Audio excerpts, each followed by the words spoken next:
Tsutomu Yamaguchi. Tsutomu Yamaguchi was a survivor of both the Hiroshima and Nagasaki atomic bombings during World War II. Although at least 160 people are known to have been affected by both bombings, he is the only person to have been officially recognized by the government of Japan as surviving both explosions. A resident of Nagasaki, Yamaguchi was in Hiroshima on business for his employer Mitsubishi Heavy Industries when the city was bombed at 8:15 a.m. on August 6, 1945. He returned to Nagasaki the following day, and despite his wounds, he went to work on August 9th, the day of the second atomic bombing.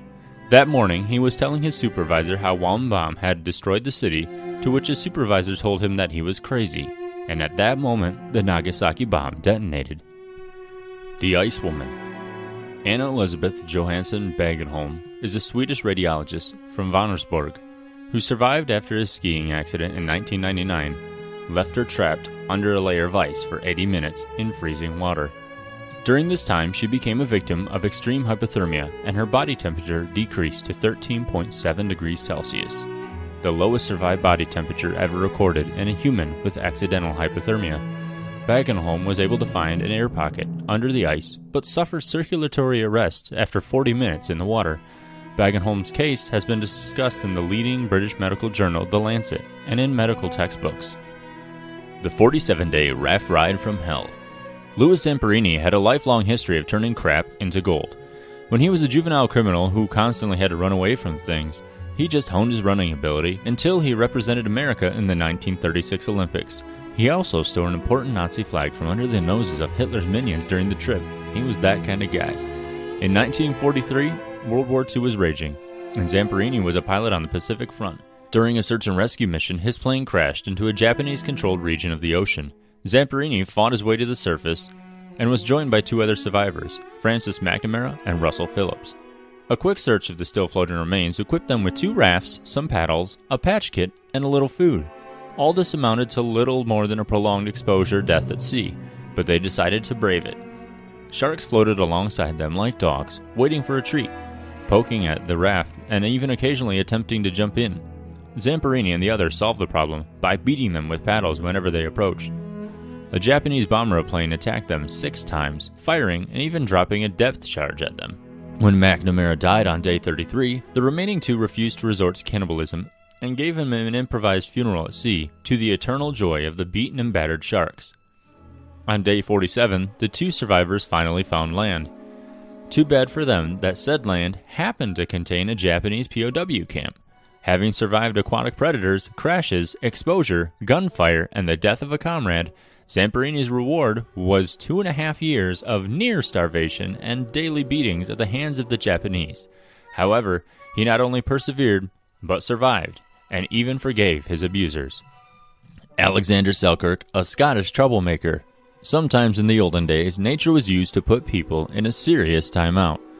In 1704, Alexander Selkirk, a Scottish troublemaker, was kicked off of an expedition ship and left on an uninhabited island in the South Pacific Ocean. All he was given was a musket, gunpowder, carpenter's tools, a knife, a Bible, and some clothing. By 1704 standards, that's a wealth of stuff. When his clothing eventually wore out, he just made some more from the skins of wild goats. He was also hunting and eating with a knife he made out of a barrel. Selkirk loved goats. Selkirk was there for 4 years and 4 months in solitude. During this time, he hid from Spanish ships for fear of being captured, but discovered an English boat in 1709 and was rescued.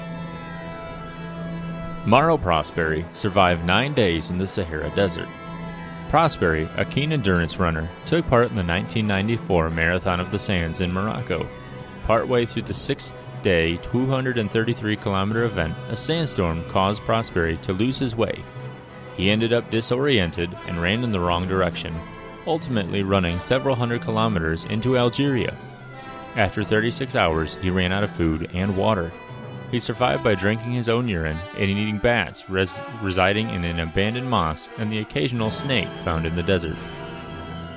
Not wishing to die a long, drawn-out death, Prosperi attempted to commit suicide in the mosque by slitting his wrist with a penknife he had with him. The attempt failed. The lack of water had caused Prosperi's blood to thicken and clotted the wound before he died. After 9 days alone in the desert, he was found by a nomadic family and taken to an Algerian military camp, and from there to a hospital. He was 186 miles off route and had reportedly lost between 30 and 40 pounds, or 18 kilograms, in body weight. Aron Ralston amputated his lower right arm to survive the mountains. On May 2003, while Aron Ralston was on a canyoneering trip in Blue John Canyon, a boulder fell and pinned his right forearm, crushing it.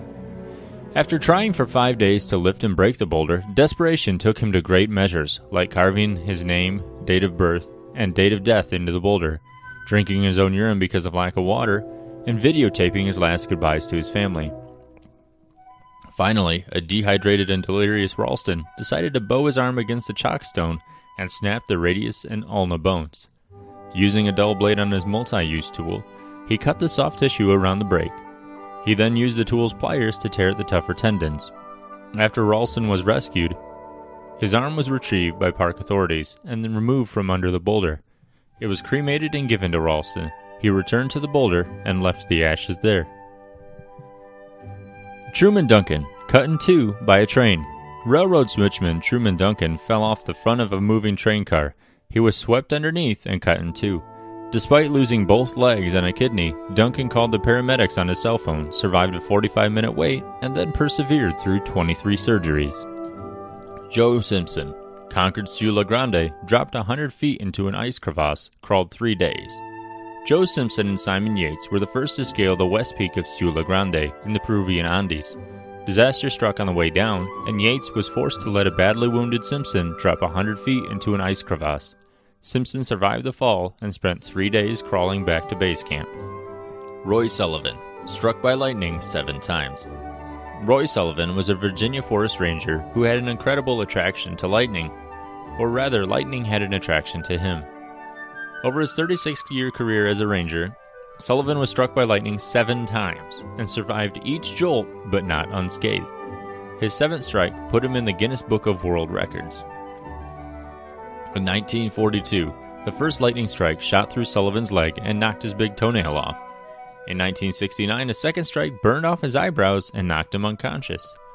In 1970, another strike left his shoulder seared. In 1972, his hair was set on fire and Roy had to dump a bucket of water over his head to cool off. On August 7, 1973, another bolt ripped through his hat and hit him on the head, set his hair on fire again, threw him out of his truck, and knocked his left shoe off. On June 5, 1976, a 6th strike left him with an injured ankle. On June 25, 1977, the last lightning bolt to hit Roy Sullivan sent him to the hospital with chest and stomach burns. On September 28, 1983, Roy Sullivan died at age 71, reportedly of a self-inflicted gunshot wound over troubles unrelated to lightning. Maria Belon, the Impossible's real-life survivor. A family of 5 whose miraculous survival in the Boxing Day tsunami has now been turned into a Hollywood film, and they relive their ordeal as their story prepares to hit the big screen. Chichi Alvarez and his wife Maria Belon and their 3 young children were swept away by a massive wall of water as they lounged around the pool at the Orchid Resort Hotel in Thailand in 2004. Mrs. Belon recalled how she had just told off her eldest son Lucas, then 10, for drinking Coca-Cola when they heard a huge roar as the wave bulldozed its way through the complex. As she shouted at Lucas to get into the pool, Mrs. Belon was tossed through a plate glass window and forced through the walls of the hotel. She said, "I remember being pushed against the walls. You could feel them trembling and breaking, feeling them as they gave way one after another."